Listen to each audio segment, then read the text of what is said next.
नमस्कार, vision IAS के news today के इस अंक में आप सभी का स्वागत है। इस अंक में हम आपके लिए लेकर आए हैं यूपीएससी परीक्षा की दृष्टि से महत्वपूर्ण कुछ अहम खबरें। इस अंक के साथ मैं हूं दिव्या सिंह। आइए सबसे पहले बात करते हैं इस अंक की हेडलाइंस के बारे में। विश्व बैंक ने भारत के शीतलन क्षेत्रक में जलवायु संबंधी निवेश के अवसर शीर्षक से रिपोर्ट जारी की। गैस मूल्य निर्धारण पर गठित किरीट पारिक समिति ने अपनी रिपोर्ट सौंप दी है। उच्चतम न्यायालय ने प्रोजेक्ट ग्रेट इंडियन बस्टर्ड शुरू करने का सुझाव दिया। वैश्विक प्रतिकूल घटनाक्रमों के बावजूद वर्ष 2022 में विप्रेषण यानी रेमिटेंसेज में 5% की वृद्धि दर्ज की गई। और प्रधानमंत्री ने कहा कि भारत का G20 संबंधी एजेंडा समावेशी, महत्वाकांक्षी और कार्योन्मुख होगा। भारत ने अंतर्राष्ट्रीय समुद्री संगठन की रणनीतिक योजना में डिजिटलीकरण को शामिल करने के संयुक्त अरब अमीरात के प्रस्ताव का समर्थन किया। और आइए अब खबरों पर विस्तार से चर्चा करते हैं।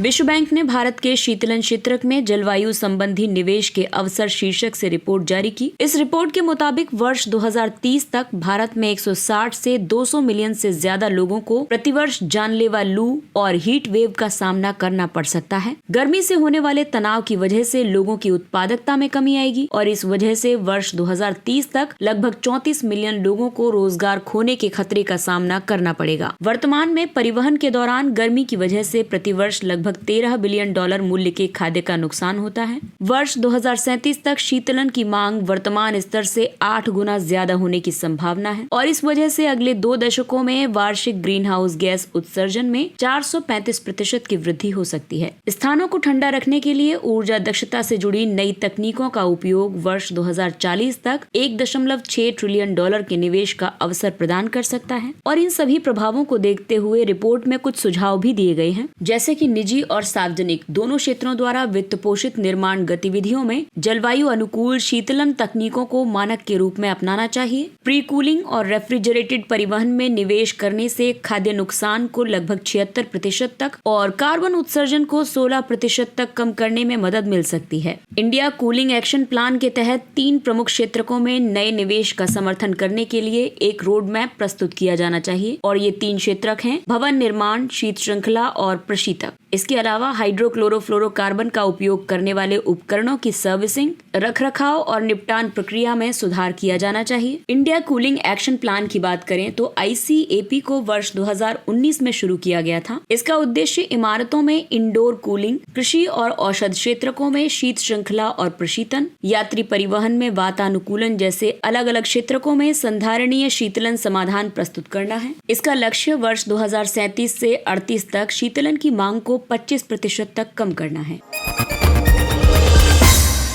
और आइए अब बात करते हैं ऊर्जा क्षेत्र की। गैस मूल्य निर्धारण पर गठित किरीट पारिक समिति ने अपनी रिपोर्ट सौंप दी है। समिति ने ये सिफारिशें कई उद्देश्यों से की हैं, जिसमें शामिल होगा उपभोक्ताओं को उचित मूल्य पर गैस उपलब्ध कराना, वर्ष 2030 तक भारत के एनर्जी मिक्स में गैस की हिस्सेदारी बढ़ाकर 15% करना। वर्तमान में गैस मूल्य निर्धारण की कई प्रणालियां हैं, जैसे कि प्रशासित मूल्य प्रणाली और गैर प्रशासित मूल्य प्रणाली। इसके कुछ उदाहरण हैं। ये प्रणालियां फॉर्मूला आधारित हैं। साथ ही गैस मूल्य निर्धारण के लिए Henry hub, national balancing point, Alberta और रूस जैसे अंतर्राष्ट्रीय बाजारों में प्रचलित कीमतों को ध्यान में रखती हैं। आपको बता दें कि गैस कीमतें प्रत्येक 6 महीने के बाद अधिसूचित की जाती हैं। किरीट पारिक समिति ने जो सिफारिशें प्रस्तुत की हैं, उसमें पुराने गैस क्षेत्रों से निकाली जा रही प्राकृतिक गैस के मूल्य निर्धारण को नियंत्रण मुक्त कर देना चाहिए और इसे बाजार द्वारा निर्धारित होने देना चाहिए। प्राकृतिक गैस के लिए सभी अधिकतम मूल्य सीमाओं को 1 जनवरी 2027 तक समाप्त कर देना चाहिए। पुराने गैस क्षेत्र ONGC और ऑयल इंडिया लिमिटेड यानी OIL को लाभ साझा करने की शर्त के बिना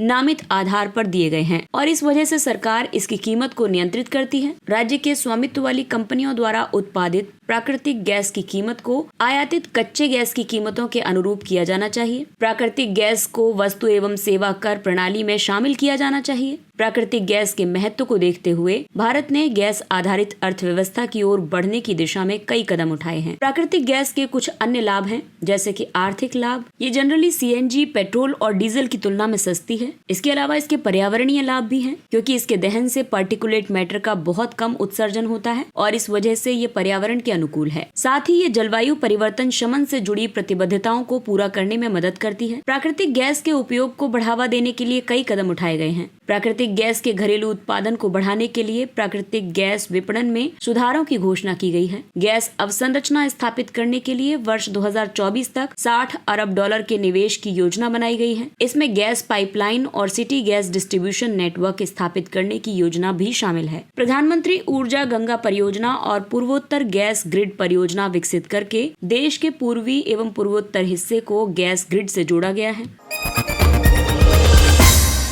उच्चतम न्यायालय ने प्रोजेक्ट ग्रेट इंडियन बस्टर्ड शुरू करने का सुझाव दिया। उच्चतम न्यायालय राजस्थान और गुजरात में भूमि के ऊपर विद्युत पारेषण तारों से ग्रेट इंडियन बस्टर्ड की रक्षा के लिए उपाय किए जाने संबंधी याचिका पर सुनवाई कर रहा है और इसी सुनवाई के दौरान शीर्ष अदालत ने प्रोजेक्ट टाइगर की तर्ज पर प्रोजेक्ट GIB का विचार प्रस्तुत किया है। इससे पहले अप्रैल 2021 में उच्चतम न्यायालय ने इन दोनों राज्यों की बिजली कंपनियों को हाई टेंशन बिजली की तारों को भूमिगत करने का आदेश दिया था। प्रोजेक्ट टाइगर को किसी एक प्रजाति के लिए शुरू किए गए विश्व के सबसे सफल संरक्षण कार्यक्रमों में से एक माना जाता है। भारत में प्रजाति विशेष अन्य परियोजनाओं में project elephant, project snow leopard, एशियाई शेर संरक्षण परियोजना, प्रोजेक्ट डॉल्फिन आदि शामिल है। ग्रेट इंडियन बस्टर्ड की बात करें तो इसके पर्यावासों में शुष्क और अर्धशुष्क घास भूमियां शामिल हैं। इसके अलावा कटीली झाड़ियों वाला खुला क्षेत्र और लंबी घासों से युक्त कृषि क्षेत्र इसके पसंदीदा स्थान है। ये पक्षी सिंचाई वाले क्षेत्रों में जाने से बचता है। राजस्थान में इसकी संख्या सबसे ज्यादा है। ये भारतीय महाद्वीप की स्थानिक प्रजाति है। ग्रेट इंडियन बस्टर्ड यानी गोडावण के और भी कई महत्वपूर्ण स्थल हैं, जैसे कि डेजर्ट नेशनल पार्क अभ्यारण्य राजस्थान, गुजरात का नलिया, महाराष्ट्र का वरोरा और कर्नाटक का बेल्लारी। IUCN की लाल सूची में ग्रेट इंडियन बस्टर्ड को क्रिटिकली एंडेंजर्ड की श्रेणी में रखा गया है। आपको बता दें कि ग्रेट इंडियन बस्टर्ड कई खतरों का सामना कर रहा है, जैसे कि शिकार, आवास स्थलों का नुकसान, इसके अलावा हरियाली से जुड़ी परियोजनाएं जो कि शुष्क घास भूमियों को वन क्षेत्रों में बदल रही हैं, साथ ही परभक्षियों द्वारा ग्रेट इंडियन बस्टर्ड के अंडों का शिकार करना। ये प्रोजेक्ट पर्यावरण, वन और जलवायु परिवर्तन मंत्रालय द्वारा संचालित वन्यजीव पर्यावासों के एकीकृत विकास के तहत रिकवरी कार्यक्रम की प्रजातियों में शामिल है। वैश्विक प्रतिकूल घटनाक्रमों के बावजूद वर्ष 2022 में विप्रेषण यानी रेमिटेंसेज में 5% की वृद्धि दर्ज की गई। ये निष्कर्ष विश्व बैंक की migration and development brief report का हिस्सा है। ये रिपोर्ट प्रवासन से जुड़े सतत विकास लक्ष्य संकेतकों में रुझानों का विश्लेषण करती है। इस रिपोर्ट में जो विश्व संबंधी निष्कर्ष दिए गए हैं उसमें कहा गया है कि सर्वाधिक विप्रेषण प्राप्त करने वाले 5 देश हैं: भारत, मैक्सिको, चीन, फिलीपींस और मिस्र। साथ ही इस रिपोर्ट में हालिया घटनाक्रमों पर प्रकाश डाला गया है। इसमें कहा गया है कि यूक्रेन में युद्ध का और गंभीर होना, तेल की कीमतों और मुद्रा विनिमय दरों में अस्थिरता और प्रमुख उच्च आय वाले देशों में मंदी भविष्य में विप्रेषण में गिरावट की वजह हो सकती हैं। भारत के संबंध में रेमिटेंसेस के बारे में ये रिपोर्ट कहती है कि इस वर्ष विप्रेषण प्रवाह 12% बढ़कर $100 बिलियन तक पहुंच जाएगा। ये भारत के सकल घरेलू उत्पाद का 3% हो सकता है। भारत में आने वाले विप्रेषण का सर्वाधिक हिस्सा अब संयुक्त राज्य अमेरिका से आता है। इससे पहले संयुक्त अरब अमीरात इसका सबसे बड़ा स्रोत था।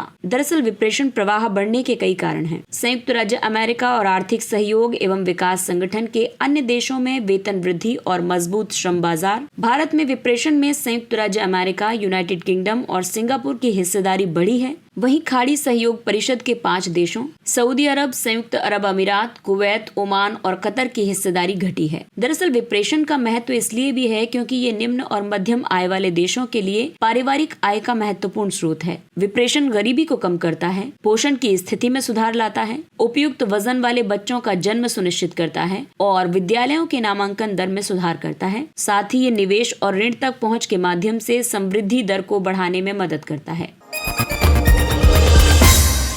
प्रधानमंत्री ने कहा है कि भारत का G20 संबंधी एजेंडा समावेशी, महत्वाकांक्षी और कार्योन्मुख होगा। भारत ने औपचारिक रूप से G20 की अध्यक्षता ग्रहण कर ली है। इस अवसर पर प्रधानमंत्री ने अपने संबोधन में G20 के लिए कुछ प्राथमिकताओं को रेखांकित किया, जिनमें भारत का लक्ष्य एकात्मकता की सार्वभौमिक भावना को बढ़ावा देना है। इसलिए भारत द्वारा G20 की अध्यक्षता एक पृथ्वी, एक परिवार, एक भविष्य या वसुधैव कुटुम्बकम की थीम से प्रेरित है। डिजिटल जन उपयोगिताओं के निर्माण में प्रौद्योगिकियों के उपयोग पर भारत का अनुभव विश्व के देशों के लिए एक उदाहरण प्रस्तुत करता है। खाद्य उर्वरक और चिकित्सा उत्पादों की वैश्विक आपूर्ति को गैर राजनीतिक स्वरूप देने का प्रयास किया जाएगा, जिससे कि भू राजनीतिक तनाव मानव जाति के लिए संकट नहीं बन सकेगा। इसके अलावा इसमें अन्य प्राथमिकताओं पर भी बल दिया गया है, जैसे लाइफ को अपनाना, लाइफ यानी कि पर्यावरण के लिए जीवन शैली, आपदा जोखिम में कमी और लचीलेपन में वृद्धि, आर्थिक अपराधों के खिलाफ लड़ाई, बहुपक्षीय संगठनों में सुधार आदि। ग्रुप ऑफ 20 इसकी स्थापना वर्ष 1999 में एशियाई वित्तीय संकट के बाद की गई थी। यह अंतर्राष्ट्रीय आर्थिक सहयोग का एक प्रमुख मंच है। इसकी स्थापना वित्त मंत्रियों और केंद्रीय बैंक के गवर्नरों के लिए एक मंच के रूप में की गई है। ये संगठन वैश्विक जीडीपी के लगभग 85%, वैश्विक व्यापार के 75% से अधिक और विश्व की लगभग 2/3 जनसंख्या का प्रतिनिधित्व करता है। G20 का अध्यक्ष एक वर्ष के लिए G20 एजेंडे का संचालन करता है और शिखर सम्मेलन की मेजबानी करता है। इसका कोई स्थायी सचिवालय नहीं है। इसके अध्यक्ष को ट्रोइका द्वारा समर्थन प्रदान किया जाता है। ट्रोइका में शामिल है G20 का पिछला, वर्तमान और आगामी अध्यक्ष। वर्तमान में ट्रोइका में इंडोनेशिया, भारत और ब्राजील शामिल हैं। अगली खबर अंतर्राष्ट्रीय स्तर के महत्वपूर्ण संगठन से जुड़ी हुई है। भारत ने अंतर्राष्ट्रीय समुद्री संगठन की रणनीतिक योजना में डिजिटलीकरण को शामिल करने के संयुक्त अरब अमीरात के प्रस्ताव का समर्थन किया। ये प्रस्ताव अंतर्राष्ट्रीय समुद्री संगठन की परिषद के चल रहे सत्र के दौरान प्रस्तुत किया गया। इससे समुद्री क्षेत्र में विनियामक बाधाओं को हल करने में मदद मिलेगी। भारत ने इस सत्र में डिजिटलीकरण पहल के एक भाग के रूप में एक समुद्री एकल खिड़की प्रणाली को अपनाने का भी समर्थन किया है। IMO परिषद की बैठक का आयोजन प्रत्येक 2 वर्षों में होता है। ये परिषद संगठन के लिए रणनीतिक योजना को अपनाती है। इस योजना की अवधि 6 वर्षों की होती है। इसमें मिशन और विजन, रणनीतिक निर्देश, प्रदर्शन संकेतक और अपेक्षित परिणामों की सूची शामिल होती है। मौजूदा रणनीतिक योजना के तहत 8 रणनीतिक निर्देशों में डिजिटलीकरण को व्यापक रूप से शामिल नहीं किया गया है, लेकिन समुद्री उद्योग में डिजिटलीकरण के बहुत लाभ हैं। इससे वैश्विक आपूर्ति श्रृंखला में शामिल सभी हितधारकों के बीच संचार स्थापित करने और उसे सुगम बनाने में मदद मिलेगी। इससे प्रतिस्पर्धात्मकता और परिचालन संबंधी दक्षता बढ़ाने में मदद मिलेगी। ये उद्योग को विकार्बनीकरण उपाय अपनाने के लिए प्रेरित करेगा। इससे सदी के मध्य तक अंतर्राष्ट्रीय पोत परिवहन से शून्य उत्सर्जन के लक्ष्य की प्राप्ति में मदद मिलेगी। और आइए अब इस संगठन की संरचना एवं कार्यशैली की बात करते हैं। अंतर्राष्ट्रीय समुद्री संगठन संयुक्त राष्ट्र की एक विशेष एजेंसी है। इसका मुख्यालय लंदन में है। ये अंतर्राष्ट्रीय पोत परिवहन की कुशलता और सुरक्षा में सुधार करने तथा पोतों से प्रदूषण को रोकने के उपाय लागू करने के लिए जिम्मेदार है। ये समुद्री क्षेत्रों से जुड़े कानूनी मामलों की देखरेख भी करता है। इन मामलों में देयता और मुआवजे संबंधी मुद्दे शामिल हैं। यह अंतर्राष्ट्रीय समुद्री यातायात को सुगम बनाने के उपाय भी करता है। और आइए बात करते हैं कुछ अन्य महत्वपूर्ण सुर्खियों की। संयुक्त राष्ट्र सुरक्षा परिषद UNSC में अस्थायी सदस्य के रूप में भारत का 2 वर्षों का कार्यकाल समाप्त होने वाला है। अपने इस कार्यकाल के अंतिम माह में भारत ने UNSC की अध्यक्षता ग्रहण की है। भारत ने जनवरी 2021 में अपना 2 वर्ष का कार्यकाल शुरू किया था। ये भारत का कुल मिलाकर 8वां कार्यकाल था। UNSC संयुक्त राष्ट्र के 6 प्रमुख अंगों में से एक है। इसकी प्राथमिक जिम्मेदारी अंतर्राष्ट्रीय शांति और सुरक्षा को बनाए रखना है। संयुक्त राष्ट्र चार्टर के तहत UNSC के सभी सदस्य देश परिषद के निर्णयों का पालन करने के लिए बाध्य हैं। UNSC 15 सदस्यों से मिलकर बना है। इसमें वीटो पावर है चीन, फ्रांस, रूस, यूनाइटेड किंगडम और संयुक्त राज्य अमेरिका को। इसके अलावा अस्थायी सदस्य 2 वर्ष के कार्यकाल के लिए चुने जाते हैं, जिनकी संख्या 10 होती है। इसमें अफ्रीका से 3, एशिया से 2, लैटिन अमेरिका से 2, पश्चिमी यूरोप और अन्य 2 होते हैं। इसके अलावा पूर्वी यूरोप से 1 प्रतिनिधित्व होता है। डिजिटल लैंडिंग दिशा निर्देश। भारतीय रिजर्व बैंक ने ऋणदाताओं को RBI के नए डिजिटल लैंडिंग मानदंडों को 30 नवंबर तक लागू करने के निर्देश दिए थे। डिजिटल लैंडिंग में वेब प्लेटफॉर्म या मोबाइल ऐप के माध्यम से ऋण दिया जाता है। साथ ही सत्यापन और व्यक्ति के ऋण लेने चुकाने का पुराना विवरण जानने के लिए प्रौद्योगिकी का उपयोग भी शामिल है। RBI ने उपभोक्ताओं के कई प्रकार से संरक्षण के लिए डिजिटल लैंडिंग मानदंड जारी किए हैं, जिसमें शामिल है डेटा गोपनीयता का उल्लंघन, अनुचित व्यापार आचरण, अत्यधिक ब्याज दरों पर ऋण देना और फिनटेक कंपनियों की अनैतिक वसूली प्रथाओं से बचाना। ये दिशा निर्देश सभी विनियमित संस्थाओं पर लागू होते हैं। इनमें वाणिज्यिक बैंक, प्राथमिक शहरी सहकारी बैंक, गैर बैंकिंग वित्तीय कंपनियां आदि शामिल हैं। बागवानी क्लस्टर विकास कार्यक्रमों की बात करें तो इस कार्यक्रम को कृषि और किसान कल्याण मंत्रालय ने शुरू किया है। इसका उद्देश्य बागवानी क्षेत्र की वैश्विक प्रतिस्पर्धात्मकता को बढ़ाना है। राष्ट्रीय बागवानी बोर्ड इस कार्यक्रम के कार्यान्वयन के लिए नोडल एजेंसी है। इसके तहत 55 क्लस्टर चिन्हित किए गए हैं। क्लस्टर डेवलपमेंट प्रोग्राम के अंतर्गत बागवानी क्लस्टरों की भौगोलिक विशेषज्ञता का लाभ उठाया जाएगा। इसके अलावा ये उत्पादन से पहले, उत्पादन के दौरान और कटाई के बाद तथा लॉजिस्टिक्स, ब्रांडिंग आदि के एकीकृत और बाजार आधारित विकास को बढ़ावा देगा। भारत विश्व में बागवानी फसलों का दूसरा सबसे बड़ा उत्पादक देश है। इसका विश्व के फलों और सब्जियों के उत्पादन में लगभग 12% का हिस्सा है। क्लस्टर डेवलपमेंट प्रोग्राम का उद्देश्य लक्षित फसलों के निर्यात में लगभग 20% का सुधार करना है और साथ ही प्रतिस्पर्धात्मकता को बढ़ाने के लिए क्लस्टर विशेष ब्रांड अपनाना है।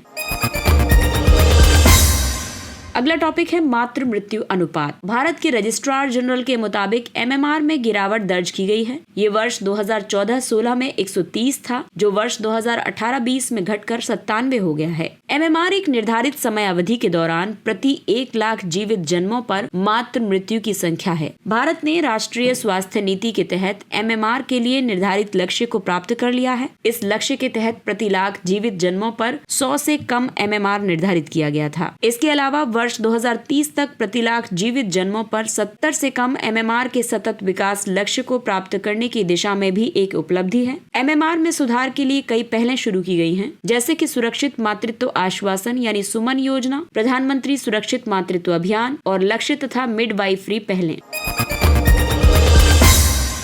30-30 लक्ष्य। एशिया द्वारा 30-30 लक्ष्य को प्राप्त करने की संभावना नहीं है। इस लक्ष्य को जैविक विविधता पर कन्वेंशन के ग्लोबल बायोडायवर्सिटी फ्रेमवर्क 2020 के तहत प्रस्तावित किया गया था। 30-30 का लक्ष्य दुनिया के 30% स्थलीय ताजा जल, तटीय और समुद्री पारिस्थितिक तंत्र की रक्षा और संरक्षण करना है। इसे पहली बार वर्ष 2019 में जारी किया गया था और वर्तमान में 100 से ज्यादा देश इसका हिस्सा हैं। 30-30 लक्ष्य प्रजातियों के तेजी से हो रहे नुकसान को रोकने पर केंद्रित है। साथ ही उन महत्वपूर्ण पारिस्थितिक तंत्रों की रक्षा करने पर भी लक्षित है जो आर्थिक सुरक्षा के स्रोत हैं। मंथन प्लेटफॉर्म ने Dun and Bradstreet business excellence awards 2022 में वर्ष की सर्वश्रेष्ठ प्रौद्योगिकी पहल पुरस्कार प्राप्त किया है। मंथन प्रधान वैज्ञानिक सलाहकार के कार्यालय के नेतृत्व में एक पहल है। इस पहल का लक्ष्य भारत में विज्ञान और प्रौद्योगिकी आधारित सामाजिक प्रभाव, नवाचार और समाधान के परिदृश्य को बदलना है। ये प्लेटफॉर्म भारत के राष्ट्रीय लक्ष्यों और सतत विकास लक्ष्यों को प्राप्त करने में मदद करने के लिए उद्योग और वैज्ञानिक अनुसंधान एवं विकास पारितंत्र के बीच सहयोग को बढ़ावा देता है। ये मंच हितधारकों के बीच संवाद बढ़ाता है और अनुसंधान तथा नवाचार की सुविधा प्रदान करता है। इसके अलावा सामाजिक प्रभाव पैदा करने वाली चुनौतियों सहित कई उभरती प्रौद्योगिकियों और वैज्ञानिक हस्तक्षेपों के समक्ष विद्यमान चुनौतियों को भी साझा करता है। संगई महोत्सव। प्रधानमंत्री ने वीडियो संदेश के जरिए मणिपुर के संगई महोत्सव को संबोधित किया। इस महोत्सव का नाम राजकीय पशु संगई के नाम पर रखा गया है। ये केवल मणिपुर में पाया जाने वाला ब्रो एंटलर्ड डांसिंग डियर है। संगई हिरण केबुल लामजाओ राष्ट्रीय उद्यान में पाया जाता है। इसे तैरते हुए बायोमास पर देखा जाता है, जिसे फुमडी कहा जाता है। ये मणिपुर का सबसे बड़ा वार्षिक सांस्कृतिक महोत्सव है। इसका आयोजन हर साल नवम्बर में किया जाता है। इस महोत्सव के दौरान स्थानीय लोग स्थानीय खेलों में अपने कौशल का प्रदर्शन करते हैं, जैसे कि मणिपुर की प्रसिद्ध मार्शल आर्ट थांगटा भाला और तलवार कौशल का एक संयोजन है। इसके अलावा दूसरा खेल है सगोल कांगजेई, जो कि पोलो का एक स्वदेशी रूप है। राष्ट्रीय खेल पुरस्कार 6 पुरस्कारों का एक संग्रह है। इसे भारतीय खेलों के विकास में योगदान के लिए खिलाड़ियों, प्रशिक्षकों या संगठनों को दिया जाता है। इन 6 पुरस्कारों में शामिल हैं मेजर ध्यानचंद खेल रत्न पुरस्कार, अर्जुन पुरस्कार, द्रोणाचार्य पुरस्कार, आजीवन उपलब्धि के लिए मेजर ध्यानचंद पुरस्कार, मौलाना अबुल कलाम आजाद ट्रॉफी और राष्ट्रीय खेल प्रोत्साहन पुरस्कार। राष्ट्रीय खेल पुरस्कार हॉकी के दिग्गज खिलाड़ी मेजर ध्यानचंद की जयंती के अवसर पर दिए जाते हैं। इन्हें प्रतिवर्ष युवा कार्यक्रम और खेल मंत्रालय वितरित करता है। इसके साथ ही ये अंक समाप्त होता है। अगले अंक में फिर मुलाकात होगी कुछ अन्य महत्वपूर्ण खबरों के साथ। तब तक अपना ख्याल रखिए, सुरक्षित दूरी बनाए रखिए, मास्क पहनिए, हाथ और चेहरा साफ रखिए, क्योंकि कोरोना अभी पूरी तरह से समाप्त नहीं हुआ है। इसलिए अपनों का और अपना विशेष ध्यान रखें। और अगर आपको हमारा कंटेंट पसंद आ रहा है तो इसे लाइक, सब्सक्राइब और शेयर करें। इसके साथ ही विजन IAS की पूरी टीम आपसे इजाजत लेती है। नमस्कार, थैंक यू फॉर लिसनिंग।